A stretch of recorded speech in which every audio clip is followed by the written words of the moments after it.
Welcome back. Hold on, Nick.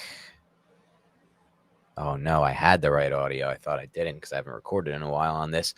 Let's do that over. I want to keep that. I might keep that in. So let's just roll right into it. I'll got to remember. I'm not even going to put it in the notes. Maybe I'll remember to take it out, and the listeners will appreciate this behind the scenes. Yes, you can leave it in there. Let's do it again. Here we go. Fuck it, we'll do it live. I'll write it. I have to leave it in. Stupid thing sucks. Thanks, Bill. Love that clip. That shit made me laugh so much as a kid. But welcome back. It's the Big Blue Banter, New York Giants football podcast. A lot of cursing today. Sorry, kids. But we're here today to talk a little bit about surprising news. What is it? Almost July 4th weekend. I've got a lot of golf on tap for this weekend, Nick. As you can see behind me, one of my favorite courses in New Jersey. I would say it's one of the three best public courses in New Jersey. Behind me, let's give a little look here if you can see, and a little look there for the listeners. Maybe they can try and figure this thing out. I'll do that. See if you can figure out what course it is. Or may not be a loser if you know what course that is. You're not a loser if you know. That's why I said may or may not be. Okay, I left that caveat in there. Loser. But I won't be golfing there this weekend because this place is a place where you can't get a tee time unless you have like the gold card for the county, and even then, like you're lucky to get like a 3 p.m. tee time. So I won't be golfing there, but I am golfing this weekend, Nick, at the Rose, newer course in Old Bridge, New Jersey. I played it once and really loved it. Listeners, if you've played the Rose, let me know what you think. Big fan of this course. And I got a couple other things on tap, but I'm excited, man. It's going to be a big holiday weekend. What do you got on tap for July 4th, Nick? I'm going down the shore before the weekend, and then I'm not 100% certain what I'm going to do during the weekend, but nice. Yeah, we'll figure it out. There's some people around, so I'll be chilling. Well, this 1 minute and 56 seconds of us talking about our weekend plans is for that one listener from last video who got really upset with us about our 13-minute intro that had nothing to do with football. So let's get into football. And we've got some surprise news today. Just a weird update on my phone that I got. And I was like, this has got to be April Fool's, but it's not April. We're in July 1st. And this has got to be just like a fake account. And I checked the Twitter account and it was at the person. You always got to look because they'll put the name of like Adam Schefter or whatever, but then you look at the actual handle and something different. But no, this is a real tweet from Tom Pelissero that was then followed up by Adam Schefter. The Giants, who still have the rights to Darren Waller, are trading Darren Waller to the Dolphins, or have traded Darren Waller to the Dolphins for a conditional 6th-round pick. The Giants are also giving up a 7th-round pick, so it's a 7th for 6 pick swap. I'm hoping that conditional 6th-round pick can maybe rise to a 5th, maybe even a 4th. I doubt it if Waller puts up numbers. And you know, given what the Dolphins were able to generate from a statistical standpoint from Jonnu Smith last year, and he will likely be playing that exact same role for them, Waller, it's possible he could put up the numbers needed for this conditional pick to jump. We don't have the data on that. But just a nice, weird surprise. It's like a free 6 for 7 swap because we didn't really expect Darren Waller to ever come back into our lives, Nick, but now he's here. What are your thoughts? Well, he's in Florida. He's in Miami, but yes, he's back in the conversation, right? And this comes at the heels of the Pittsburgh Steelers making a trade with the Miami Dolphins, where the Dolphins sent Jalen Ramsey and Jonnu Smith to Pittsburgh and received Minkah Fitzpatrick back in return. Minkah Fitzpatrick making his way back to Miami as well. Hey, I mean, good. We moved up 1 round. Let's see if the Giants can do anything with that. It doesn't affect the Giants from a cap standpoint. That dead money is still dead, which is unfortunate. It would have been nice to shed that as well, but yeah, Darren Waller returns to football. I always liked watching Darren Waller play, like just as a football fan. I always respected his game as an athletic tight end who's a mismatch nightmare. Unfortunately, that did not manifest or yield any fruit for the New York Giants when he was here, but now he's going to be in Miami, and if he hits whatever condition it is, maybe we can get a better pick. So it's just one more reason to possibly pay attention to another team that is not the New York Football Giants. But I was also, like many New York Giant fans, I'm like, wait, really? July 1st, I'm receiving this news about Darren Waller being back. How old is he? Like 32, 33? He's not that old. No. Yeah. And he was still, I would argue, a good football player when he was with the New York Giants. It wasn't like he was toasted, right? No. It was more just the Giants were such an absolute dysfunctional mess that they could not really utilize him. And he was dealing with those injuries that he always seems to deal with. Yeah, he had a lot of injuries. Also, you know, there was moments and flashes of brilliance, I thought, with the Giants, that preseason drive where he was featured, but also a few of the times in the regular season early on before the injuries. But ultimately, from what I've read, Nick, he really didn't like that Brian Dable wanted to play some fullback for the Giants. And that's just something that every tight end who comes to this building is going to have to play in this system. We saw it with Bellinger. We've seen it with, we're going to see it with Theo Johnson. We've seen it with all the tight ends that they bring in that can move a little bit, because there's an advantage to having a tight end who can move lined up as H-back or fullback from a schematic standpoint. And if you're Darren Waller and you're asked to line up there and enter run play and you got to block, you got to block. I mean, look, this is not like everyone always used to get on Evan Ingram, Nick, when he was with the Giants for his blocking, and rightfully so. He wasn't a good blocker, but he tried. It was never an effort issue. Like, he put it in all in. He just didn't have the frame for it. Even when I see him like work out, I saw a video of Evan Ingram working out this offseason. It's like, that frame, it just never made sense to play tight end. He's a wide receiver essentially from just the look of his frame. But Waller is another player who kind of never had that tight end frame, but that doesn't mean you don't just put in the effort. So I never really respected that from him when I saw that video this offseason. I think ultimately he really didn't like playing for the Giants at all. Didn't like being in New York, I guess, and didn't like the system. Didn't like Dable asking him to play that. I'm sure he didn't like his quarterback play either, to be completely honest. It was horrible when he was here. And so he was retired and he was done with football. Then he tried the rap career out. It didn't go great, Nick, and he probably needs a little bit of money maybe, or just wants something to do in his life. So he's like, I'll come back, but it won't be for the Giants. And so what? We have Theo Johnson at this point. We have Bellinger. We have Manhurts. I think we're fine at that position, to be completely honest.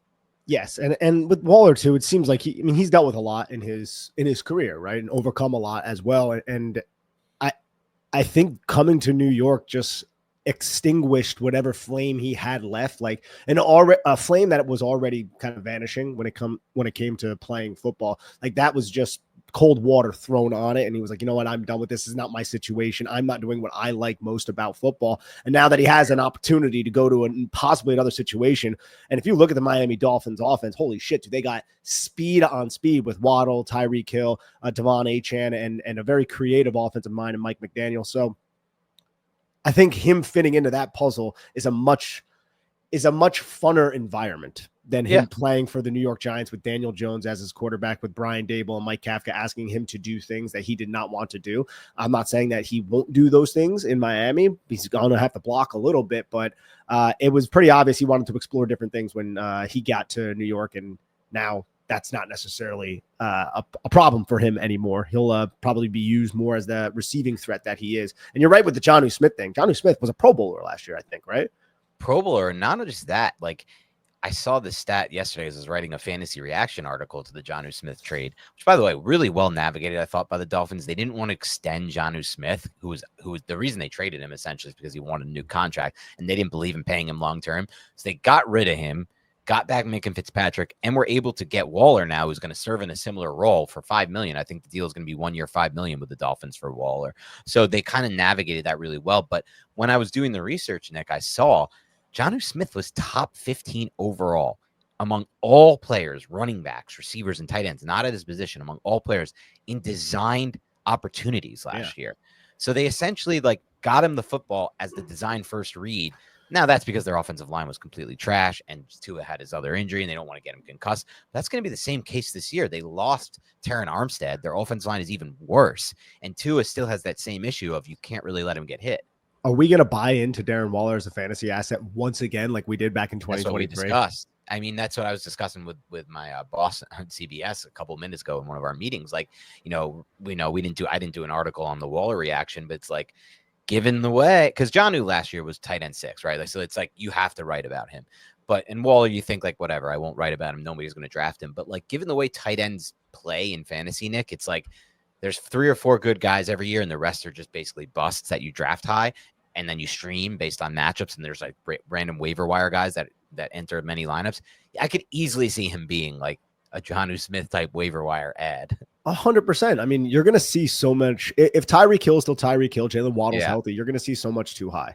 And the middle of the field is going to be open, and you can creatively just spread everybody out. You can condense people, and you can create these easy opportunities for tight ends in the middle of the field. And it doesn't even have to be deep down the field. Like we saw some of these catches that Jonnu Smith made. Right. They were just with him blocking initially. Darren Waller, don't take offense, but him blocking initially, shedding, and then just going to the flat. And it was a little dump off. And it was like Jonnu made one guy miss, and then he's just gone, dude. Yes. That can easily be something that Darren Waller will thrive in. But yeah, when it comes to the Giants, this is just like, okay, we pick up a round, possibly more, depending on how Darren Waller plays for the Miami Dolphins. Again, I wish I had those facts or the stipulations in the contract for how the Giants can get that 6th round pick into possibly being a 5th or maybe even a 4th, but it likely would be a 5th, I have to imagine.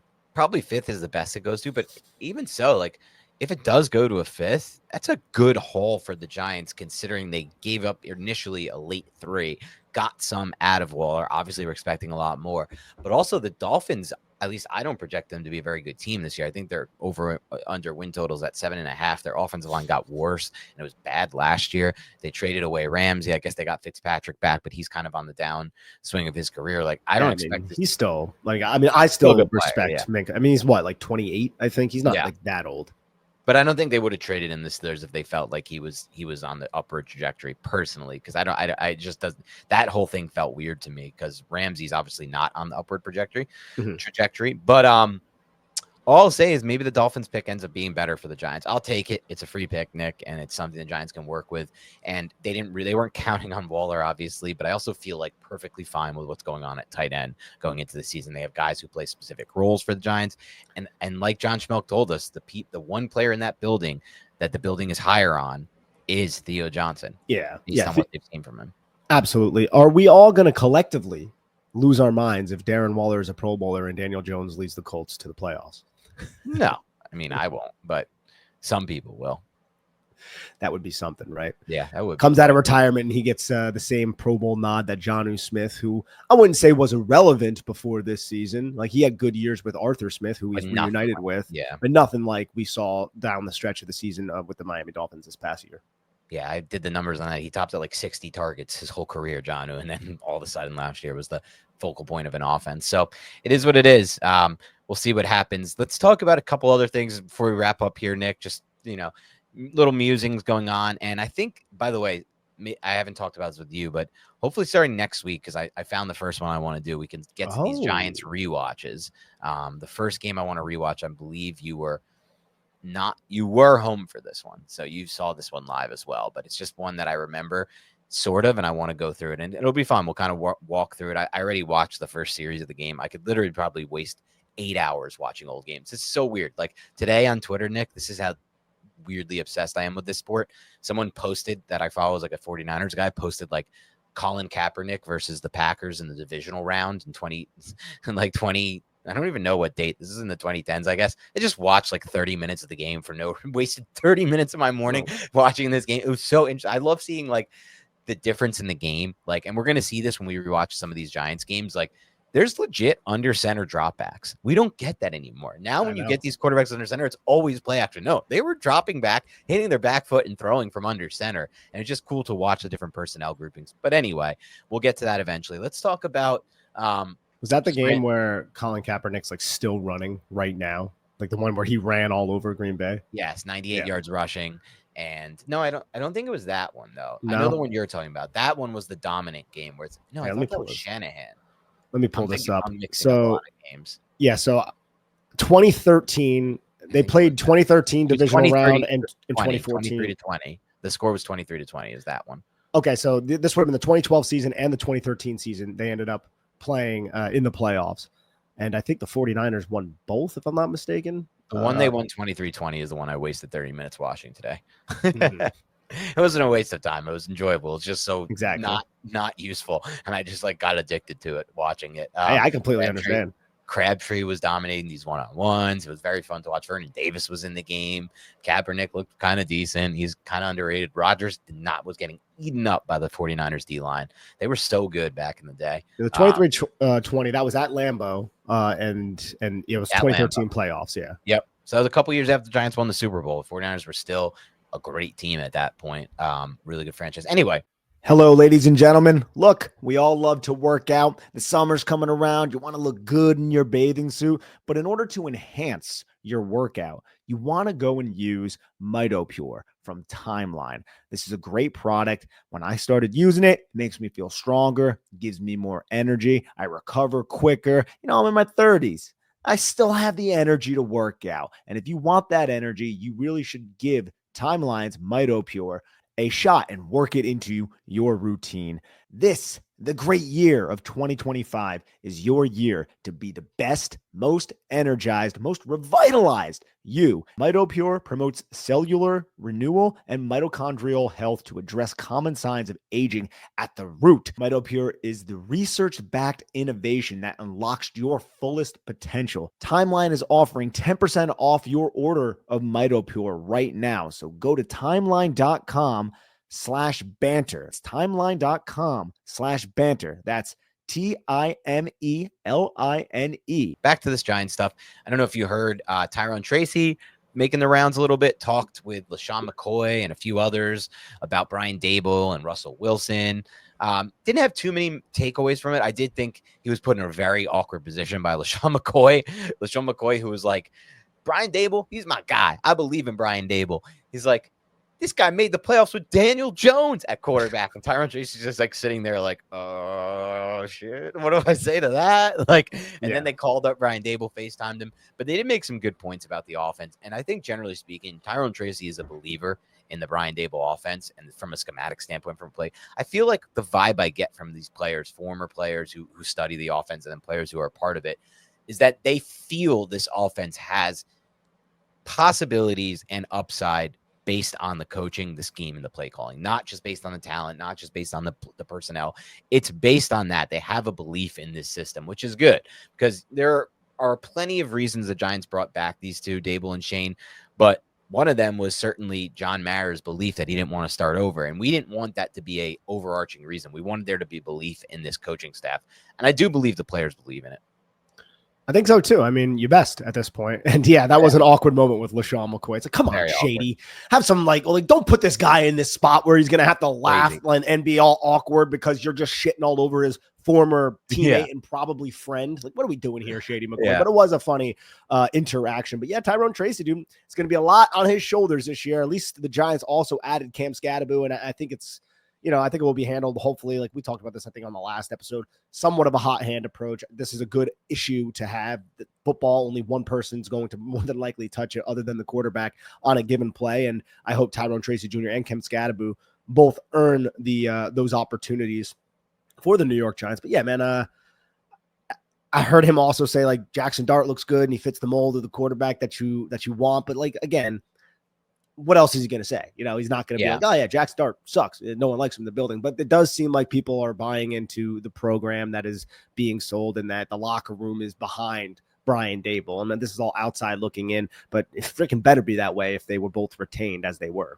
Agreed. And I think part of the excitement, because he also sounded pretty excited talking about Russell Wilson, is, and I've seen this in some of the videos the Giants staff Giants.com has released, Russell's getting him involved in the OTAs as a receiver in ways that I don't think the Giants really got Tracy involved last year. I saw an angle route in the red zone that he hit him on. And I think there's been a lot of buzz from Tracy. This isn't the first time I've heard it about what he can do in the passing game with Russell Wilson. And I'll be honest, Nick, I think his receiving game was held back a lot by the quarterback play last year. I think the targeting, the ball placement was horrific to him in a lot of spots. I think the timing and rhythm was awful. And I don't think they used him on a lot of routes that they believe he could probably run because they didn't believe in the quarterback's ability to throw on time on those routes, because nowhere in the last 5 or 6 years has Drew Lock or Daniel Jones or Tommy DeVito displayed the ability to throw those routes on time and with any kind of consistency. So I'm hopeful for that being the case this year, because I've gone back, Nick, and I've watched a lot of Tyrone Tracy tape in the last week or two, just because I kind of wanted to do something for CBS side, and I might really do like a cut up that I release on Twitter or something like that. But I think he might be the one player that deserves to be talked about more, that we haven't talked about enough this offseason, because his tape looks freaking goddamn good, dude. He's decisive. His vision is awesome pre-contact, and he's got burst and he's got breakaway speed. I'm watching him run a touchdown run against the Steelers where he is breaking away from defenders. There's a lot to like about Tyrone Tracy. We talked about it in his Purdue tape. He showed it in his rookie season. And I think he could be the one player we haven't talked about enough. And it's natural too. It seems natural, right? For somebody who is a wide receiver. He was a wide receiver at Iowa, Purdue last season. Like, okay, you're going to play running back. He's like, all right. And then he ends up getting drafted in the 5th round as a running back, as this offensive weapon. And we saw this just overall comfortability in the position in his first year. And he was still trying to overcome some adversity when it came to fumbling the football, which is a problem that he still has to rectify and address. And we all hope that he does, obviously. And there was, if you remember last year, the Giants would try to go spread, and they would put Tyrone Tracy Jr. outside the numbers, and they would try to run him vertically. That element of the offense is only going to be enhanced with Russell Wilson as your quarterback. True. And the reason why you're going to do that is, look, some of these teams have linebackers who are 240, not exactly the most fleet of foot. You want to isolate those players on an island against a player like Tyrone Tracy Jr., and you put them outside the numbers. And now a player like Russell Wilson can actually execute that throw and hit that throw if there is a one-on-one matchup, and you put Malik Neighbors in the slot, and you're going to have maybe him being bracketed to occupy the safety. Last year when Daniel Jones or Drew Lock, when they were the quarterbacks, they weren't taking those shots. They weren't going with the isolation of Tyrone Tracy Jr. against a fat linebacker. Russell Wilson may do that because he loves throwing outside the numbers. So that element of the offense, I hope, is actually going to be used, because we know that Kafka and Dable, it was in their minds. They tried it a few different times, but it just never really worked out. Great point. And that's something I'm excited to see, man. I just think all these aspects that I've seen pop up on the film, and we talked about them a lot last year when we did our breakdowns, Nick, week to week, but we haven't talked about them in a while. So I'll just bring them up. His vision before the contact, his ability and efficiency in short yardage situations was really good, and his breakaway speed. And remember, this is a guy coming out of Purdue that was top 5 in yards after contact per attempt and forced missed tackle rate. He has really good ability to individually impact every single play with more breakaway speed, a 4.4 guy, and it showed on some of his tape. Again, that Steelers run really stood out to me from a speed standpoint, from a breakaway standpoint. And then it's finally that last piece. Can the receiving aspect, the former receiver at college, can it play with better quarterback play? Can it come out? Can it show? Can the Giants feel comfortable doing different things with him? Because I remember those plays you're talking about, a few of those where he ran those verts on the boundary. And I was just like, the ball never came his way. I think one of them it maybe did, but it was off target. It was just not they didn't have the quarterback play capable of making that happen. Do they have it with Russ? Maybe, maybe not. That's honestly my opinion on it. I still remain with Russ, dude. I still want to see it before I believe it. I know it's better than it can't be worse than what those guys were. Those guys were unbelievably bad on tape, worse than most Giants fans are willing to recognize and understand. But it still doesn't mean that Russ can be the guy who takes that jump for them. Dart, maybe, but we'll see. I still want to believe in the possibility of it. I'm very excited for Tracy this year. I came into this thing, I think, not giving him enough credit. Like, I think ultimately, Nick, at least for the first few games of the season, that could change, but I don't think it's going to be a hot hand approach. And I don't think it's going to be a Cam Scadaboo takes over and can win that hot hand. I think it's going to be Tracy's backfield for the most part for the beginning of the season, like we've seen Dable do at the beginning of the Singletary era. That changed quick, but we saw him do it with Barkley, obviously, as well. I think it will be Tracy 60-70% to start.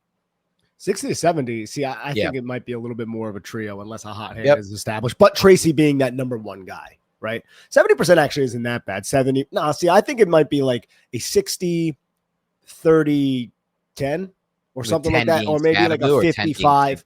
No, 10 being Singletary. I think Singletary's not going away. He's going to have that Eric Gray role, only be a little bit more of and he's the veteran in the room. Like, we have to acknowledge that too. That might have a place in the heart of a Brian Dable, who has a long track record with Devin Singletary. Although last year you can say Devin Singletary spoiled that a little bit with the fumbling issues. But other than the fumbling, Devin Singletary early in the year, when Tyrone Tracy Jr. wasn't really earning that many snaps and he was dealing with some things, Devin Singletary was second or third in the NFL when it came to missed tackles. Yes. And forced missed tackle rate. Like, he was actually like a major part of the Giants offense early in the season, although the numbers won't necessarily reflect that, but he had important runs that helped set up some of those wins, the very few wins that the Giants had against the Cleveland Browns and things like that. 100% right on that. And people don't remember that, but I remember us breaking it down. I remember going over the stats. He was really efficient. I actually was thinking the opposite. I was thinking maybe 60-30-10 with Scadaboo only at a 10 to start the season. Okay. Just a lack of trust, right? Like, if they don't believe they can put him in on third downs from a pass protection standpoint early on, that could impact things.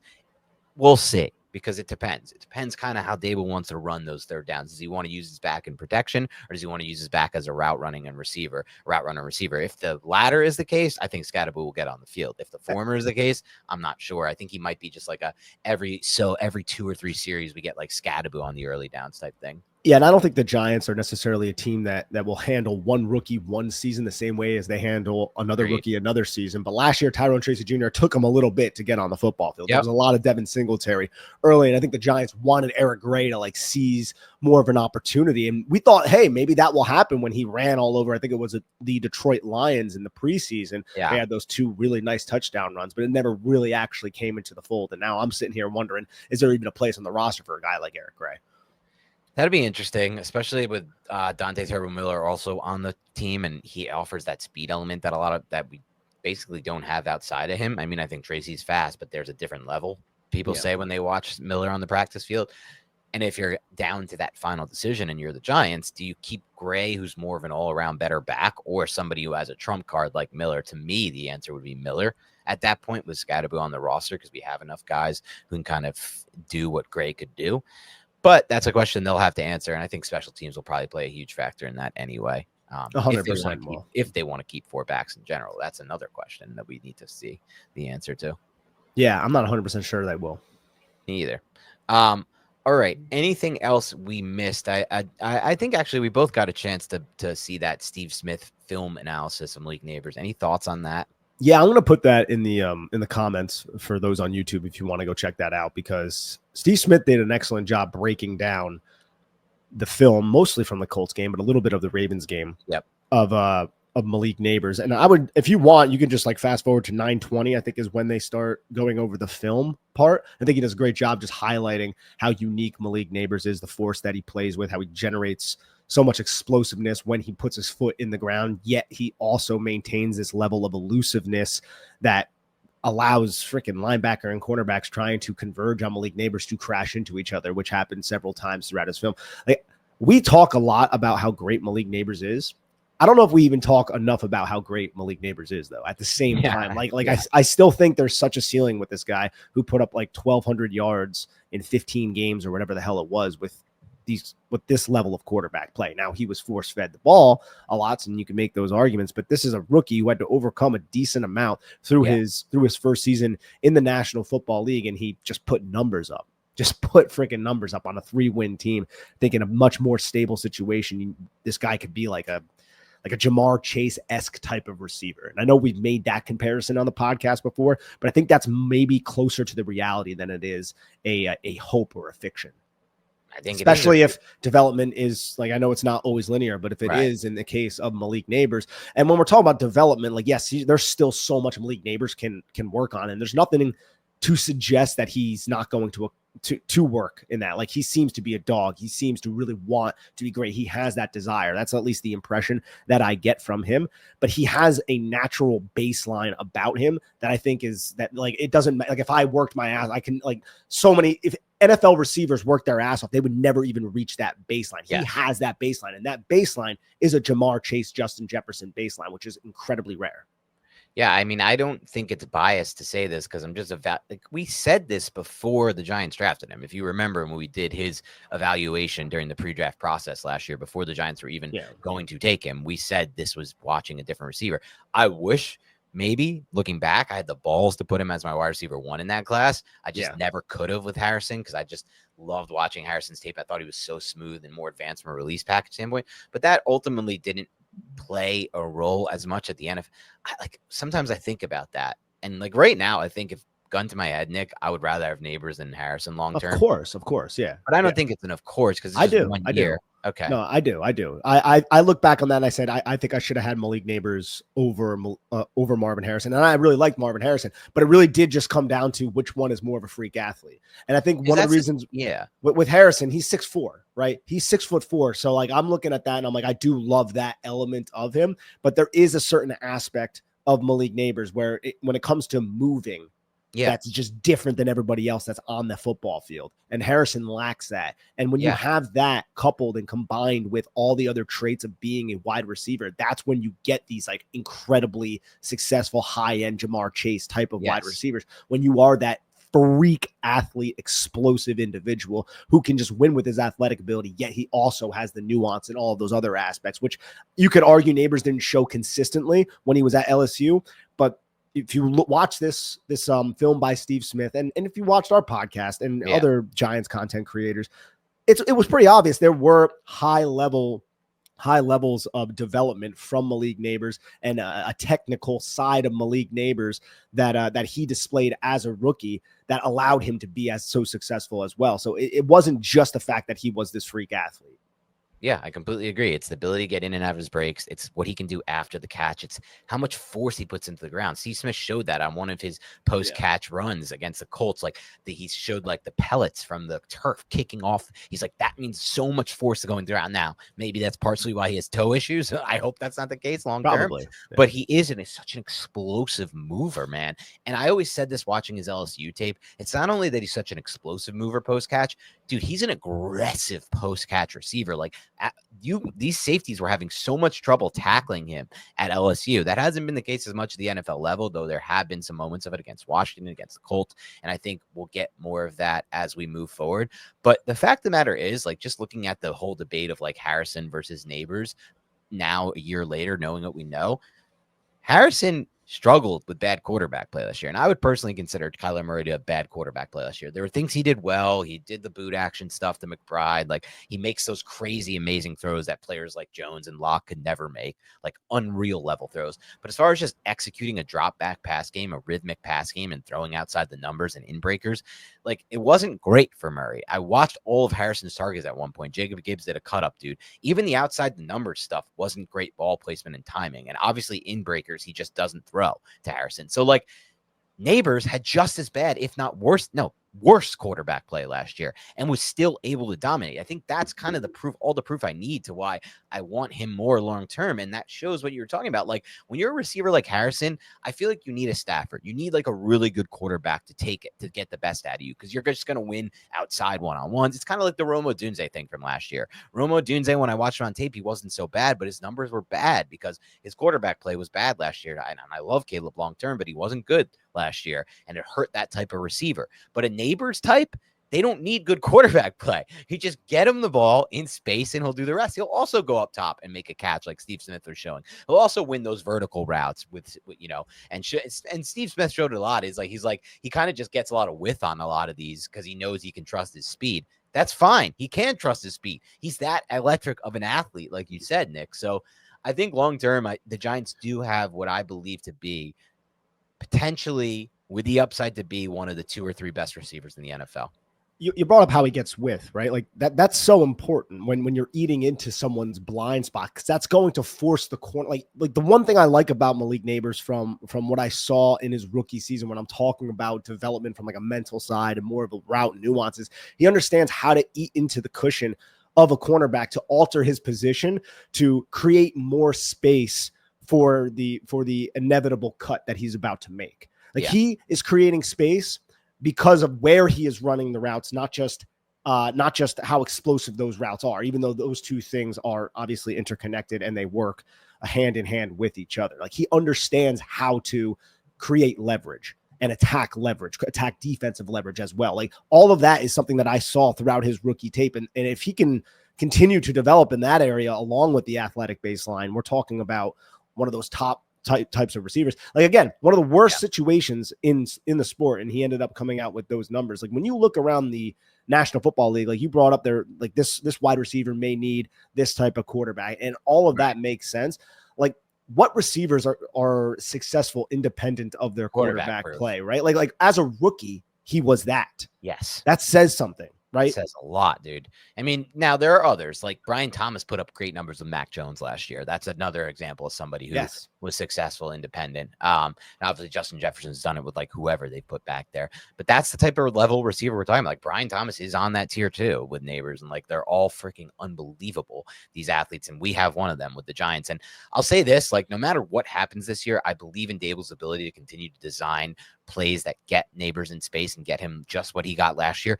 But also, dude, no matter what, for as long as Russell Wilson starts, we're talking about Neighbors last year. I did a cut of this a few weeks ago, Nick.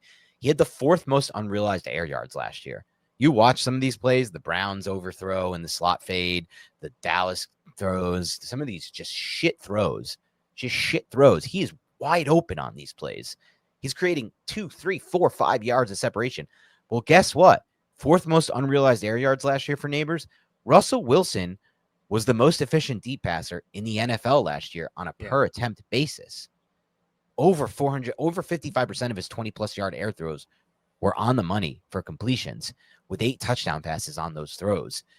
That alone is going to change. Like, he's going to finally get those balls run. He's going to be able to run under balls that are passes that are dropping into the breadbasket. Yeah. That never happened last year. Now, do you remember one throw last year? I'm serious. Do you remember one throw from any of those quarterbacks? There is one. So I'm going to see if you get the one right. There was one total the entire season because I went back and watched all of his 20-plus yard targets. Do you remember one throw where Neighbors was able to run under a ball that was thrown ahead of him with enough air and enough trajectory so it could just kind of run under and into it? One throw plus there was one all year for Neighbors. I mean, I'm sure once you say it, I'll know, but there's not like one that's really coming to my mind right now. So there was more than one for Jones. It wasn't Jones who threw this for Neighbors. There's more than one for Jones. There was the Slayton one in the Seattle game that he threw and he ran under. There are a couple that Jones threw him open. And I'm sure Jones had a few others. I didn't watch back on Jones' 20-plus, but this was not a Jones throw, so I'll give you that hint. Okay. Jones did not throw Neighbors one ball that he was able to run under in stride and catch. Was it a Tommy DeVito ball? No. Okay, so it was Drew Lock. Oh. No, it was Boyle. Dude. I love how this conversation just it wasn't the cover 2 throw, was it? It was that throw that he just like quickly caught the. I don't know if it was against cover 2, but he just quickly caught it and the pressure was on. He just threw it to the pylon, the back right pylon, and Neighbors was able to run under it.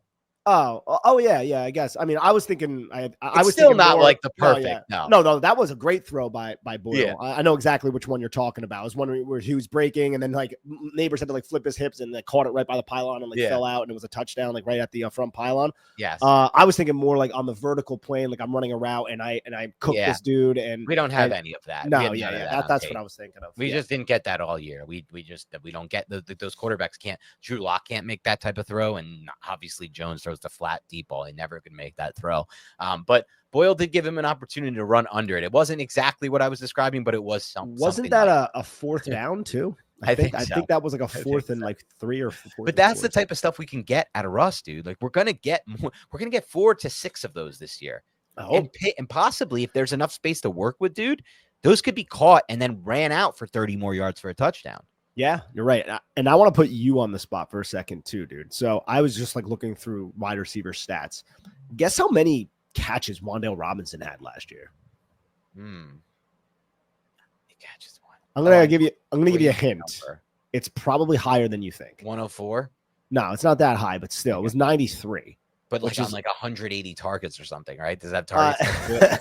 It wasn't 180, but it was it was a lot. He had 132, caught 93 of them for 699 yards. Yeah, it's 93 for 600 yards. It's so bad, it's beyond belief. I know, and people hold it against Wan'Dale again. Like I feel like I'm a Wan'Dale guy. Yeah, I'm a Wan'Dale guy. I think if Wan'Dale gets put with in a more stable offense that can stretch the field a little bit more, and he can get those targets without being completely crowded with a bunch of defensive players, he will make things happen. I agree with you. And I don't want to fully consider myself a Wan'Dale guy, though, because despite agreeing with you. So I agree with you. Most of the reason he's looked at poorly is because he just has such shit quarterback play, and he's been throwing horrible off-target throws underneath around a million defenders late into a play call because the quarterback just sucks, and he just throws it underneath after everyone crashes down. But at the same time, why I'm not a Wan'Dale guy, Nick, is because that's a very limited profile. So even in like the best of situations, I don't know what I get out of Wan'Dale. Like, am I getting an intermediate in-breaking route from him? Is that something I want to throw to somebody with that kind of catch radius? Vertical, I do believe he can do for us, and he hasn't because he did it on his tape at Kentucky, and he just hasn't had the opportunities with this quarterback play. But like, so I think he can be vertical. I think he can do some stuff like uniquely underneath. He can line up as a running back sometimes, but it's just not like I hope the Giants never use a 2nd round pick on a player like this ever again, personally, because I just think it's a very limited profile. I understand where you're coming from. It's interesting. According to Pro Football Focus, Wan'Dale Robinson has caught like 50, almost 60% of his contested catches throughout his career. And last year he had 29 contested catches and caught 17 of them. Now, the thing is, a lot of those are basically like right by the linebacker, right in that area of the field, the overhang defender. But he's been secure when he is in those contested catch situations, even though his, catch radius is very limited. He did drop like 7 balls. This is all according to Pro Football Focus last year. I'll say this about your take that you're a Wan'Dale guy and your belief in Wan'Dale. I want to give myself an out here because I may be back on your side because I was just thinking about one. So like part of I think why Wan'Dale hasn't worked so far with the Giants is he's the type of receiver like you mentioned with we've mentioned with the limited catch radius where you can't really throw it. He's not going to pair well or match well with a quarterback who throws a flat football. It's just not, and is off target a lot from a ball placement standpoint. It's just not going to work well. And we saw, I think the best example of that was he won that route in that Bengals game. And on a route that they don't really use him on a lot, that type of route concept, like an opportunity to run a deep intermediate outbreaking pass. And if that's a Russell Wilson ball that kind of gets up and over the top, he created the separation. Like he was wide open. If you remember that game, that would have been the game-winning pass and game-winning play. That was one of the worst throws in my personal life. It was a third and 8, man.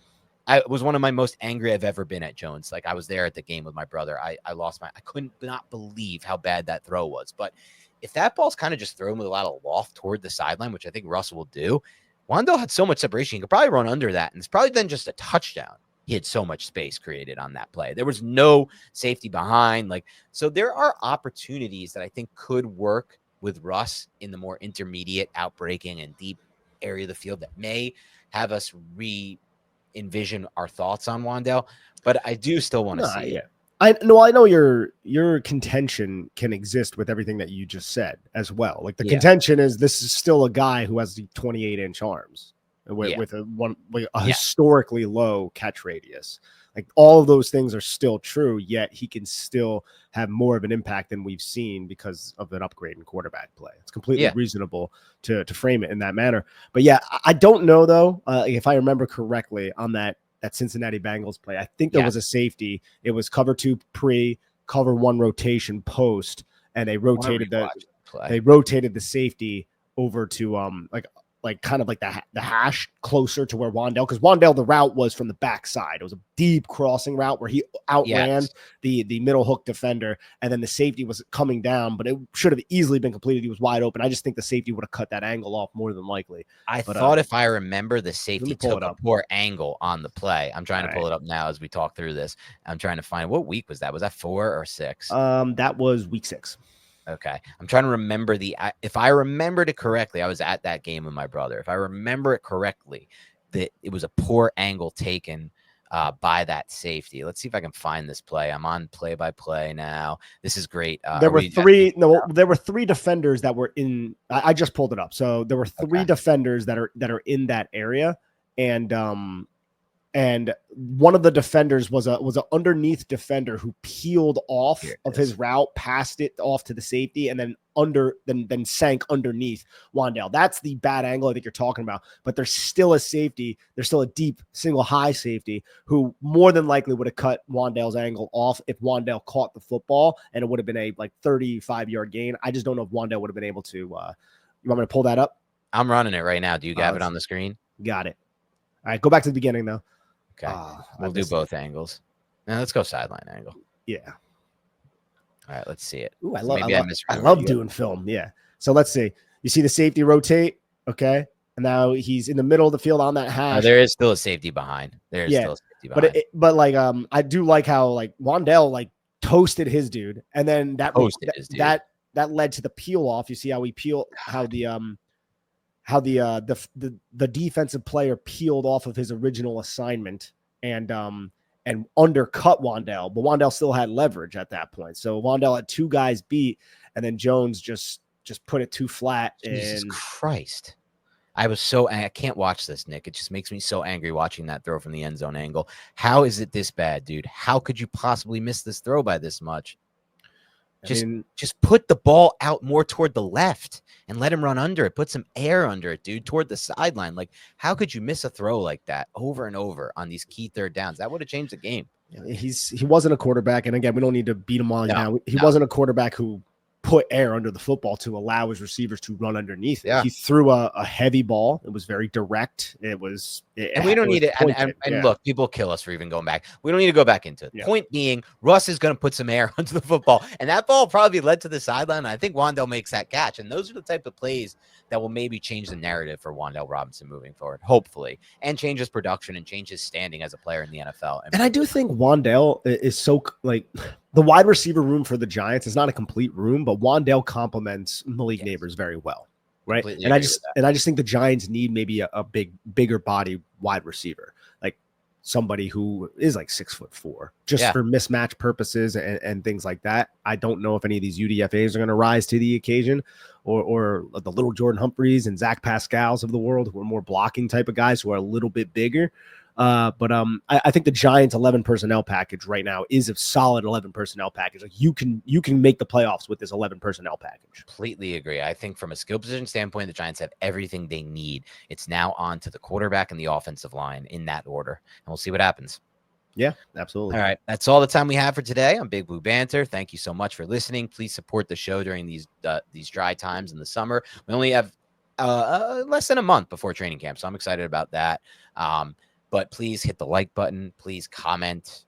That's the biggest way to do it. I love reading all the comments. We have a really active comment section, even during this time of the year. Like all the videos we're doing get like 130 something comments or more. And I love hearing all your guys' thoughts. And we try to interact with them as much as we can, Nick and I. If you see it from the Big Blue Banter account in the replies, it's usually from Nick. And I try to go on my personal account, but sometimes I go back and forth. So thank you again for tuning in. I want to do this rewatch, Nick. So hopefully next week we find some time. I'm hoping to do it. I have the game. I just sent it to you in the comments section here. It's the 2007 divisional round against the Cowboys. I'm really excited. Just from watching the first series, dude, my God, did our offensive line used to get a push in the run game. It was awesome. Awesome.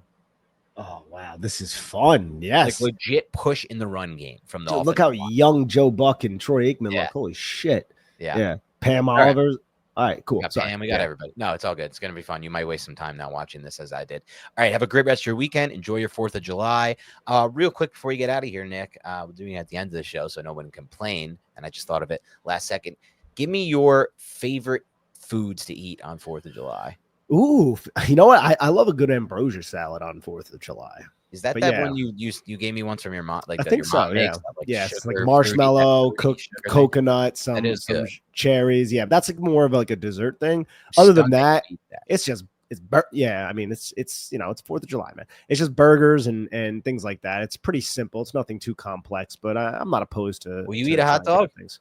I don't like hot dogs, man. I think it's gross. Wow. That's just me, though. I mean, they are gross, but I still enjoy them a lot. So I might, like I've had hot dogs before. It's been a while, but I actually had this conversation with somebody recently. I think it was my younger brother, where I was like, "What are your favorite hot dog condiments?" Because to me, I think ketchup is the worst. By far the worst. Okay, you agree with that? I didn't know if that was hot. In general, a bad condiment. Well, actually, no. You hate ketchup. I hate ketchup, but especially on a hot dog.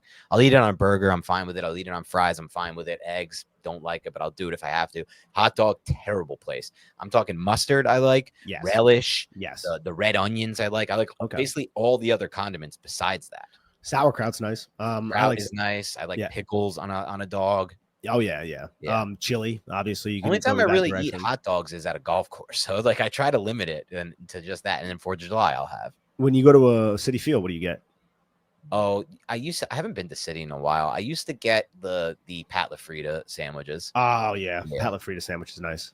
Yeah, steak. I think it was good old beef. Yeah, or the burgers. Yeah, just great. Pat LaFrida makes good beef. Yeah. All right. Anyway, that's how the show ends. Have a great rest of your weekend. Maybe we will see you next week. Maybe it will be with that 2007 Giants rewatch, which we can have fun doing live. We'll probably let it run. It's like 2 hours. I think they cut out the commercials and we'll just talk through the plays and talk through our memories of the game. I have it running on the side right here, Dan. I'm not going to watch it. And I want my first rewatch to be live with. Yeah, I'll do the same because I only watched the first series. So it's not that bad. I just watched a Brendan Jacobs run, though. It's 14:06 left and he hits the edge and the blocking is just so good. That's the one. Dude, they flexed out Boss to the slot for that play, and like it's crazy to watch good run blocking. We haven't had it in so long. You're right. It's so hard to remember. And it's crazy because Dallas has like this. They have this like 6'6", like 275-pound guy who's standing up over Kevin Boss. Like they didn't realize like how they're like, oh, well, I guess we got to put this guy out there, and then like Kevin Boss just eliminates him as a blocker. But they're all just so big and physical. And Boss was such an underrated blocker. Boss would have been such a great legendary Giant without the concussions, like literal legend of a Giant without the concussions. I mean, he already kind of is, but I know what you're talking about. Yeah, like, no, it would have been because like of his moments. 15-year career of like, oh my God, we remember this guy. He was always an amazing blocker, and he did contribute in the passing game as well. That's it. Kevin Boss is Jason Witten. Let's do it. He's one of my favorite underrated Giants of all time. Anyway, let's get out of here. Have a great rest of your weekend. We'll talk to you soon. Go Giants.